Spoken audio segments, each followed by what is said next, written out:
Hi friends, welcome back. तो पाक media shocked, Bharat ने 40 कैनेडियंस को धक्के मार कर भारत से भगाया। वैसे है तो सच्ची बात ही, धक्के मार के भगाया है, बेइज्जती की है कि निकलो यहाँ से। वही डिप्लोमेट्स को जो बोला कि निकलो तकरीबन 41-40 ऐसे थे। वही तो 40 चोर अलीबाबा 40 चोर। वही है 40 चोर। में कभी याद आया इसको देखकर, ये वही है चोर, कनाडा से आए हुए। उनको कहा आउट, गेट आउट। तो चलो वीडियो शुरू करते हैं। वीडियो शुरू करने से पहले अगर आप चैनल पर नए हो और आपने अभी तक सब्सक्राइब नहीं किया तो जल्दी से पहले सब्सक्राइब के बटन और बेल आइकन को क्लिक कर लो ताकि आपको हमारे सारे न्यू वीडियोस के नोटिफिकेशन मिल जाएं जैसे हम अपलोड करें। अगर आपको वीडियो पसंद आता है प्लीज लाइक एंड शेयर। चलिए शुरू करते हैं। वैसे अभी तक तुम यहाँ पर आए गए हो तो देख ही लो क्या बना है। खबर दें आपको, भारत कनाडा तनाज़ा मजीद शिद्दत इख्तियार कर गया है। मोदी सरकार सफारती तनाज़े पर भी इंतखाबी सियासत चमकाने लगी। भारत का कनाडा के 40 के करीब सफारतकारों को निकालने का फैसला। कैनेडियन हुकूमत, आपको बताएं, कनाडा में सिख रहनुमा हरदीप सिंह के कत्ल के मामले पर भारत और कनाडा में कशीदगी उरूज पर पहुंच गई है। दोनों मुल्क आमने सामने आ गए। भारत ने कनाडा से 40 सफारतकारों को वापस बुलाने का कह दिया है। Democracy is under threat through various means. आतंकवादियों को अपने घर में पालना, क्या ये डेमोक्रेसी है? आप अपने आप को डेमोक्रेसी बोलते हो? आपके 45 गुना वोटर्स हैं हमारे पास। आज एक फाइनेंशियल टाइम्स की रिपोर्ट आई है जिसमें उन्होंने कहा है कि जी 10 अक्टूबर का हम आपको वक्त देते हैं और आप अपने जो 41 डिप्लोमेट हैं उनको यहाँ से निकालें।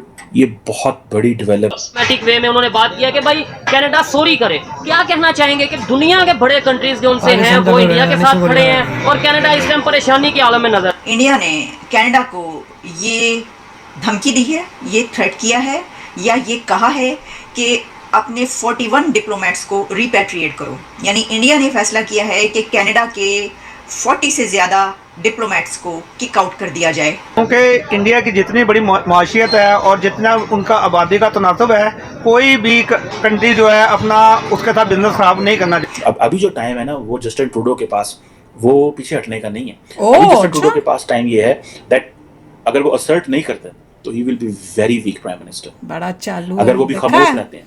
और जिस तरह आप देखें, it is a point two learn from India कि टॉप लीडरशिप खामोश है, निचले लेवल पे चीजें कर दी हैं। लेकिन इंडिया और कनाडा में डेफिनेटली फर्क है। भी भाई उसको मुंह तोड़ जवाब दिया कि प्रूफ दिखा। अब प्रूफ उसके पास है नहीं। ऊपर से हमने वीजे कैंसिल कर, कैनेडियंस के वीजे।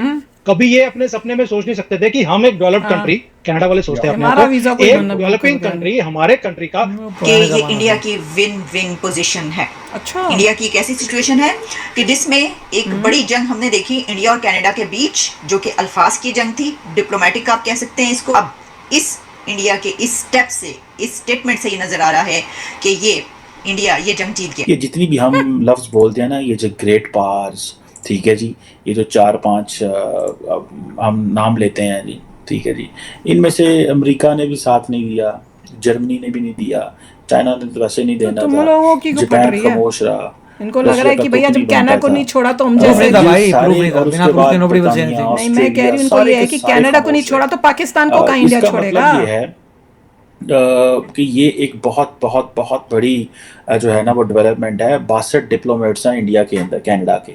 और अगर ये जिसे वो कहते हैं ना कि इसको वो कह रहे हैं कम करें, ठीक है जी, तो इसका मतलब ये है कि इंडिया चाहता है कि ताल्लुकात जो हैं वो मजीद खराब हों। अच्छा, मजीद खराब नहीं चाहता। मैं इसको इस एंगल से भी देखता हूँ। पहला एंगल तो ये है कि इंडिया को इस चीज का पता है कि अगर हमने इस मसले को लाइट लिया तो हम जो हर रोज हमारा इमेज दुनिया में बिल्ड हो रहा है वो कंप्रोमाइज हो जाएगा। ओहो, अच्छा।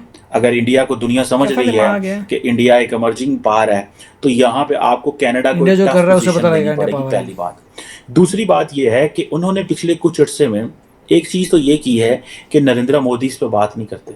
नरेंद्र मोदी। तीसरी बात यह है कि डॉक्टर जयशंकर ने बड़ी लो टोन में एक बात की है जिसमें उन्होंने ये कहा जी कि ये जिसे वो कहते हैं ना कि एक एनवायरनमेंट है, ठीक है जी, कनाडा के अंदर, और वो जो क्लाइमेट ऑफ वायलेंस है, this is what he said, and there is an atmosphere of intimidation, ठीक है। बेसिकली इंडिया ये कहता है कि अगर ऐसे लोग जो सेपरेटिस्ट मूवमेंट को कामयाब कराना चाहते हैं वो किसी भी कंट्री में मौजूद हैं पाकिस्तान और वो भी। एक्टिव हैं और उनकी जो होस्ट गवर्नमेंट है वो उनको सॉफ्टली डील कर रही है फॉर वन रीजन और दी अदर रीजन, तो हमें इस पे करना पड़ेगा। समझ गए? Very frankly, what we told the Canadians. One, we told the Canadians that this is not the government of India's policy. Two, we told the Canadians saying that look, if you have something specific, if you have something relevant, proof, let us know. We are open. कुछ नहीं है, they have nothing. So, but to understand the context of it, in a way, because the picture is not complete without the context in a way, you also have to appreciate, Ken, that in the last few years, Canada actually has seen a lot of organized crime, relating to, the secessionist forces, organized crime, violence, extremism. They're all very, very deeply mixed up. So, in fact, we have been, talking about specifics and information. We have actually been badgering the Canadians. We have given them a lot of information about organized crime leadership, which operates out of Canada.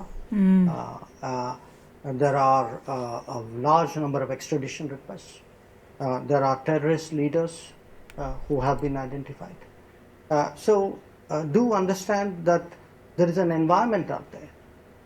So that is important in a way to factor in.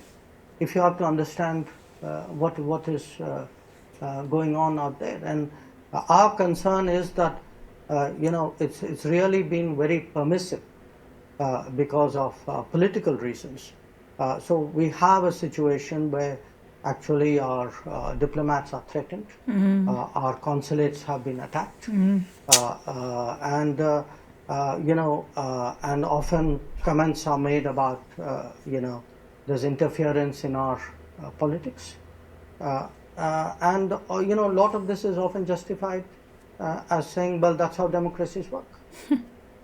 But if there are specific pieces of evidence that they provide, the government of India will cooperate with them in terms of. I mean, look, if somebody gives me something specific, it doesn't have to be restricted to Canada, but if there's any incident which is an issue, and somebody gives me something specific as a government, I would look at it, of course. तारीख दे दी गई है कि 10 अक्टूबर तक जो है ये अपने diplomats repatriate कर लिए जाएं, वरना फिर इसके बाद क्या होगा वो भी बताया गया। और उसमें उन्होंने ये कहा है कि diplomatic immunity for those diplomats के वो जो हैं वो नहीं जा पाएंगे।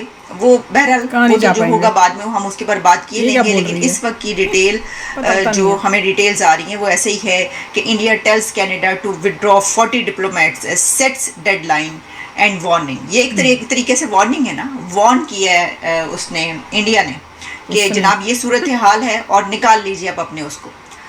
अब ये जो मैंने ये बात की कि ये इंडिया के लिए विन विन पोजीशन या सिचुएशन इसलिए है कि कनाडा की ये कोशिश थी कि वो वेस्ट को अपने साथ में लाए, यानी उसके जितने भी अलाइज हैं जो भी हैं उनको अपने साथ मिलाकर इंडिया के खिलाफ एक बड़ा महाज कायम कर सके या बना। कनाडा का साथ वेस्टर्न ममालिक ने नहीं दिया। ये जो चिम्मा है ना, इसको बड़ी परेशानी थी, इसकी बातें सुनी थी, उसको अंदर से वो था कि कनाडा जो है ट्रूडो पीछे ना हटे, ये भी जवाब दे। वो यही कह रहा था कि भैया बैकफुट में नहीं जाना, अब उस इंडिया को जवाब दे। देखो खुद तो ये कुछ कर नहीं सकते, इनको अंदर से इतनी वो है इंडिया के अगेंस्ट कि अब उनको ये कि कनाडा जवाब दे, इंडिया ने ये किया है, किसी तरह से इंडिया ऊंचा ना हो जाए एज कंपेयर टू इनको ये शॉक लगेगा पता करके कि कनाडा इतना स्ट्रांग नहीं जितना सोच रहे हैं। एग्जैक्टली, वो झुकेगा। इनको तभी झटका लगा था, पता लगा था कि चाइना इतना स्ट्रांग नहीं है जितना ये सोचते हैं। बिल्कुल, इनको लगता था चाइना उनका माई बाप है, फिर देखा इंडिया ने चाइना को पुक कर दिया, इनको तकलीफ हो गई। अब उसके बाद को ये नजर आया कि इनको लगता था कनाडा बहुत महान है, अब इंडिया ने फिर कनाडा को पुक किया। ये बड़े हैरान हो रहे हैं, ये हैरान हो रहे हैं क्या चल रहा है। अब यही होता है ना कि जो छोटा बंदा होता है वो देखता है ये बड़ा आदमी है, बहुत अच्छा है, पता लगा एक और आके उसे मार गया, तो इनको अब वो हो रहा है, अब इनकी जान निकली पड़ी है, इनको तकलीफ हो रही है। माय गॉड, इंडिया ने इनको लगा दिया, ये कैसे हो रहा है? उनको ये नहीं पता भाई, जीडीपी देख ले, कोई फैक्ट्स लेके आ, पता कर कितनी ह्यूज इकॉनमी है, इतनी ह्यूज इकॉनमी कि सबको फटका लगाएगी वो। अरे ये अब इनको इनकी जान निकली पड़ी है। इनको था पहले भागे गए थे ना पाकिस्तान ये कनाडा का साथ देने कि भैया इनके साथ मिलके हम थोड़ा इंडिया के वो जब ये लोग टेररिज्म करे थे तब इंडिया के लोग मेहनत करे थे, इसलिए आज हम यहाँ पहुंचे। एग्जैक्टली, जब तुम मस्ती करे थे ना, गलत काम करे थे, तब हम लोग मेहनत करे थे, ये फर्क है। एग्जैक्टली, जब तुमने ये बैठे बैठे कोई कंट्री ऊपर नहीं उठ जाती, मेहनत से उठती है। बिल्कुल। तो इंडिया ने मेहनत की है, इंडिया आगे बढ़े, इंडिया और आगे तेज जाएगा, नंबर 3 होने वाला है। फिर क्या होगा, फिर देखो क्या होता है। और जयशंकर जी ने भी बहुत अच्छा बोला, सारा कुछ बता दिया कि भैया हम कितने टाइम से कनाडा को बार बार उन लोगों के बारे में इंफॉर्मेशन दे रहे हैं, उनको बोल रहे हैं कि इसमें ऐसे लोग हैं जिनको तुम भेजो हमारे वापस।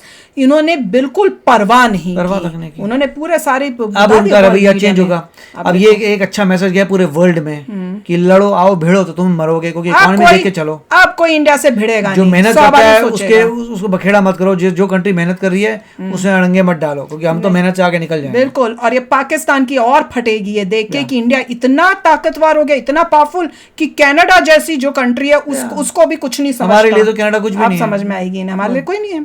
हमारे लिए तुम वेट करो, तुम्हें भी बताएंगे। अभी तो हिंट तुमको देते जा रहे हैं, तुम समझ नहीं रहे हो। पर बहुत मुझे साफ दिख रहा था कि दे ऑल वांटेड, सारे पाकिस्तान के जितने भी हुए उनको अंदर से ये था कि कनाडा कुछ करे, कनाडा कुछ करे, बस कि भैया उनको ये है कि इंडिया जो है वो इतना पावरफुल क्यों हो रहा है, उसकी तकलीफ हो रही है। तो चलो आप भी शेयर करना अपने थॉट्स। चलते हैं, मिलेंगे नेक्स्ट वीडियो में बहुत ही जल्द। Till then take care and bye bye. तो अगर आप मेरे इस चैनल पे नए हो तो जल्दी से सब्सक्राइब के बटन को हिट करो और बेल आइकन को क्लिक करो, ताकि आपको मेरा जब नया वीडियो मैं लगाऊं आपको उसके बारे में जल्दी से पता चल जाए।